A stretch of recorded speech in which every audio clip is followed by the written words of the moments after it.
যে পরিস্থিতি চলছে এবং তার প্রতিবাদে গর্জে উঠেছে এপার বাংলাও। হুগলির রিসরাত ছবিটা দেখুন একবার, সেখানে সনাতনীদের মিছিল। তারা প্রত্যেকেই বলছেন তারা চাইছেন বাংলাদেশে হিন্দুদের উপর যে নিধন করা হচ্ছে, যেভাবে তাদের উপর অত্যাচার চালানো হচ্ছে সেটা বন্ধ হোক। দেখুন একবার, হিন্দুদের মন্দিরে হামলা, লুটপাট, বাংলাদেশের দিকে দিকে ভারত বিদ্বেষের জের, এবং এ রাজ্যেও কিন্তু আমরা দেখতে পাচ্ছি দিকে দিকে সনাতনীরা তারা মিছিল করছেন, তারা পা মেলাচ্ছেন, তারা একটাই বার্তা দিতে চাইছেন মোহাম্মদ ইউনূসের সরকারকে যে এবার বন্ধ করুন। এবং দেখতে পাচ্ছেন সেই ছবি দেখাচ্ছি, আমি সরাসরি চলে যাবো, আমাদের সঙ্গে রয়েছেন আমাদের প্রতিনিধি সুজিত গৌড় রয়েছেন, আমি সুজিতের কাছে চলে যাবো। সুজিত, এই মুহূর্তে সেখানে কি ছবি ধরা পড়ছে? মোহাম্মদ ইউনূস সরকার জবাব দাও, জবাব দাও, জবাব দাও। সনাতনী হিন্দুর উপর অত্যাচার অবিলম্বে বন্ধ হোক, বাংলাদেশি সনাতনী হিন্দুর উপর অত্যাচার অবিলম্বে বন্ধ হোক। হিন্দু হিন্দু ভাই ভাই, হিন্দু হিন্দু ভাই ভাই, সমস্ত হিন্দু এক হও। সুজিত, আমার কথা শোনা যাচ্ছে?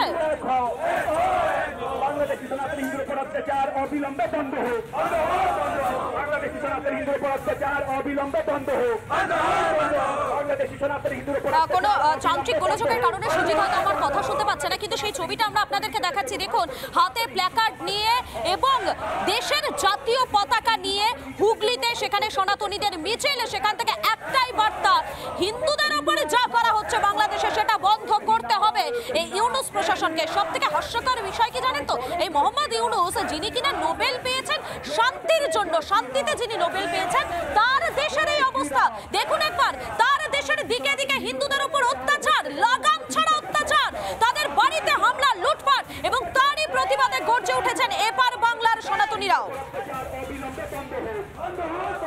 বাংলাদেশি সনাতনী হিন্দুর উপর অত্যাচার অবিলম্বে বন্ধ হোক, সনাতনী মা বোনের উপর অত্যাচার অবিলম্বে বন্ধ হোক, বাংলাদেশি সনাতনী হিন্দুর উপর অত্যাচার। তুমি সরকার জবাব দাও, জবাব তোমায় দিতে হবে, জবাব তোমায় দিতে হবে।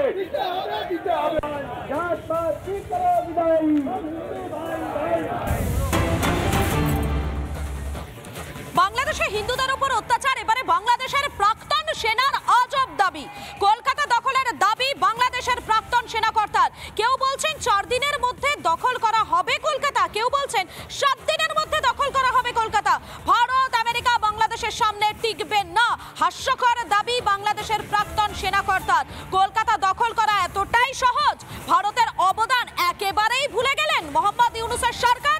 ইতিহাস ভুলে গিয়েছে মোহাম্মদ ইউনূস, মাথা খারাপ হয়ে গিয়েছে বোধহয় মোহাম্মদ ইউনূসের, আর সে কারণেই তারই প্রাক্তন সেনাকর্তা তিনি কার্যত এই দাবিটাই করছেন। তিনি বলছেন 7 দিনের মধ্যে, কেউ বলছেন 7 দিন, কেউ বলছেন 4 দিনের মধ্যে কলকাতা দখল করা হবে। একবার শুনুন তাদের আজব দাবিটা। আমরা বলে দিচ্ছি 7 দিনের মধ্যে কলকাতা, আসাম, ত্রিপুরা আমরা দখল করে ফেলবো। আমরা সৈনিক, আমরা মরে যাই নাই, আমরা সৈনিক, আমরা ট্রেনিং জমা দেয় নাই। আমি লন্ডনে থাকি, আমি লন্ডন থেকে এসেছি, পাশে আমার রিপোর্ট কথা বলে। আমরা বলে দিচ্ছি, আমরা ইন্ডিয়া, আমরা মোদি, আমরা তোমাদের বলে দিচ্ছি সাবধান হয়ে যাও, 4 দিনের মধ্যে আমরা কলকাতা দখল করে নেব। বড্ড হাস্যকর বক্তব্য রাখলেন প্রাক্তন সেনাকর্তা। আপনার এই কথা শোনার পর হাসিটাই পাচ্ছে, শুধু আমার নয়, একবার শুনুন সাধারণ মানুষ কি বলছেন। আর আপনার এই বক্তব্য শোনার পর শুনুন একবার। না না, ওরকম করতে পারবে না, কারণ হচ্ছে আমাদের ইন্ডিয়ার তো ভারতের তো অনেক সেনাবাহিনী আছে, অনেক আছে, তা ওতে তো বাংলাদেশ তো একটা ছোট্ট রাজ্য হিসেব মতো, ও তো আর তো বড় নয়, সেই হিসেবে বাংলাদেশ কোনো মতেই করতে পারবে না। এটা কখনোই সম্ভব না, কারণ আমাদের ভারতবর্ষ অনেক স্ট্রং এবং আমাদের রাজ্য অনেক স্ট্রং, সুতরাং বাংলাদেশের আশা করি এ আশা সফল হবে না। হাস্যকর কথা, মোহাম্মদ ইউনূস যেটা বলছে ভুল করছো, ভুল। ও পাকিস্তান আর চীনের মদতেই ও পুরো ফকির হয়ে যাবে। কলকাতা 4 দিন দখল, 4 বছরও অপেক্ষা করলে কলকাতা কোনোদিন করতে পারবে, দখল করতে পারবে না।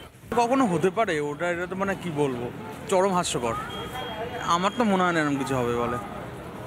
এটা কোনো মতেই সম্ভব নয়, কোনো মতেই সম্ভব নয়। কীভাবে সম্ভব? আমাদের কলকাতায় এত প্রোটেকশান আছে, পুলিশ আছে, আর তাছাড়া আমাদের যে ভারতবর্ষে যে সেনারা আছেন, তো বললেই কি নিয়ে নেওয়া যাবে? আমরাও তো রয়েছি না, আমরা কি আমাদের জায়গা ছেড়ে দেবো? দেশই ভারতকে আক্রমণ করতে পারবে না, মানে কলকাতাকে বিশেষ করে নয়, কারণ কলকাতার প্রোটেকশনটা সম্পূর্ণ আলাদা। একটা A1 সিটি, তো এর ঐতিহ্য বহু ব্রিটিশ আমল থেকেই তার ঐতিহ্য ধরে রেখেছে, সেক্ষেত্রে কোনোদিনও সম্ভব না। হাসি পাচ্ছে আপনার কথা শুনে, আপনার এই বক্তব্য শোনার পর এই মুহূর্তে শুধু আমি নয়, কলকাতার সাধারণ মানুষ তারাও হাসছেন। আমি সরাসরি চলে যাবো আমাদের সিনিয়র এডিটর শুভ্রাংশু চ্যাটার্জির কাছে। শুভ্রাংশু, এই যে বক্তব্য বাংলাদেশের প্রাক্তন সেনাকর্তার, সেটা শোনার পর শুধুমাত্র আমার হাসি পাচ্ছে তা কিন্তু নয়, সাধারণ যারা মানুষ রয়েছেন তারা তো বলছেন 4 বছর অপেক্ষা করেও তারা এই কাজটা করতে পারবেন না, যেটার তারা আজব দাবি করছে। দেখো, স্বপ্নে যদি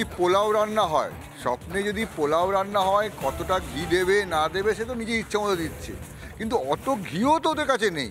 যে ঘিটা দেওয়ার কথা ভাবছে সেই ঘিটাও তো ওদের কাছে নেই।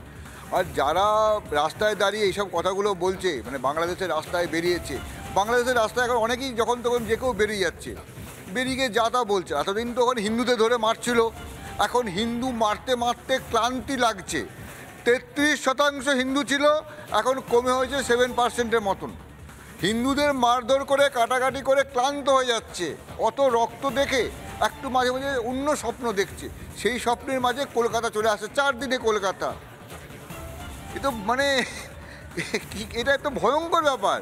তো যেটা প্রবলেম হয়েছে, ওদের বয়স হয়েছে, ওদের যে প্রধান উপদেষ্টা মোহাম্মদ ইউনুস, তার বিমৃতি হয়েছে, মোহাম্মদ ইউনুসের বিমৃতি হয়েছে। আর যে সৈনিকগুলো আমরা দেখছিলাম যারা রাস্তায় নেমেছে, তারা কি কবে বন্দুক তুলেছিল, সেই বন্দুকের কলকবজার মধ্যে মরচে পড়ে গেছে। এখন তারা ভাবছে যে মুখে মারিতং জগৎ, এই শব্দটা কি বুঝতে পারছে বাংলাদেশের লোকেরা? ওরা তো এখন আর বাংলা ভাষাও বুঝতে পারছে না, ওরা এখন আরব দুনিয়ার ভাষা দিয়ে কথা বলে। বাংলা ভাষা, আমি কয়েকজন সঙ্গে এই কথা বলছিলাম, বাংলায় তার সঙ্গে কথা বলছি, বাংলাদেশে যারা বাংলা ভাষার জন্য জিতেছিল তারা আমাকে বলছে কি অন্য ভাষায় জি, এটা কিন্তু বাংলা ভাষা নয়, জিটা হচ্ছে তোমার উর্দু শব্দ। প্রতিটা শব্দ আমরা বলি কারোর সঙ্গে দেখা হলে নমস্কার, ওরা কিন্তু বাংলাদেশের বাঙালি যারা আছে, বাঙালি মুসলমান বলবো, তারা নমস্কার বলতেও ভুলে গেছে। একদম, এবং তারা কার্যত এই হাস্যকর একটা দাবি করছে। ধন্যবাদ শুভ্রাংশু, আমাদের সঙ্গে ছিলেন আমাদের সিনিয়র এডিটর শুভ্রাংশু চ্যাটার্জি। সত্যি হাসি পাচ্ছে এই কথাটা শোনার পর। 4 দিনে নাকি আপনারা বাংলাদেশ থেকে এসে এই শহর কলকাতাটা দখল করবেন। আরে শুধু আমার নয়, সাধারণ মানুষের বক্তব্য শুনুন, তারা বলছেন 4 বছর অপেক্ষা করলেও আপনারা পারবেন না। এবং এই বিষয় নিয়ে বিজেপি নেত্রী বৈশালী ডালমিয়া তিনি কি বলছেন, তার কি বক্তব্য একবার শোনাই। বাংলাদেশিদের মানে অধঃপতনের যে বিনাশকালী বিপরীত বুদ্ধি না, ওটাই ওনাদের হয়েছে। এই যে এত রকম অ্যাটাক করছেন, মানুষজনকে মারছেন, ধরছেন, যে মানে তার হালকা হাওয়াটা আমাদের কলকাতাতেও এসে পড়ছে, ঠিক সেই রকমই ঘটনা ওখানে বৃহত্তরভাবে ঘটছে আর কি ঘটনাটা। তা এইভাবে যে ওনাদের যে কথাবার্তাগুলো, এবারে আমার মনে হয় যে পুরো দেশ মানে সব দেশ একজোট হয়ে ওনাদের এবার একটা শিক্ষা দেওয়া উচিত। আর এইরকমভাবে অবান্তর কথা বলা, এবং ওটা আমাদের কাছে একটা পাগলের প্রলাপ মনে হচ্ছে। আত্মরক্ষার অধিকার পৃথিবীর যে কোনো ধর্মের মানুষের আছে, আর স্বাভাবিক অধিকার আছে, আমরা যাকে সারা পৃথিবী জুড়ে মানবাধিকার বলে জানি। বিবেকানন্দই বলে গিয়েছিলেন, ধর্ম ভারতের মূল চালিকা শক্তি। অর্থনীতি, রাজনীতি যাই করো না কেন, ধর্মের উপর ভিত্তি করে হওয়াতে আমাদের কি একটা হিন্দু রাষ্ট্র চাই? সময় এসছে এই উপমহাদেশে শুধুমাত্র হিন্দুদের নিশ্চিত এবং নিশ্চিন্ত বোধ করবার জন্য একটা আলাদা ভূমি। নানা ধরনের কন্টেন্ট দেখার জন্য লাইক করুন, শেয়ার করুন আমাদের ফেসবুক পেজ, সাবস্ক্রাইব করুন আমাদের ইউটিউব চ্যানেল। পাশাপাশি অন্যান্য ব্রেকিং নিউজের জন্য অবশ্যই চোখ রাখুন রিপাবলিক বাংলায়।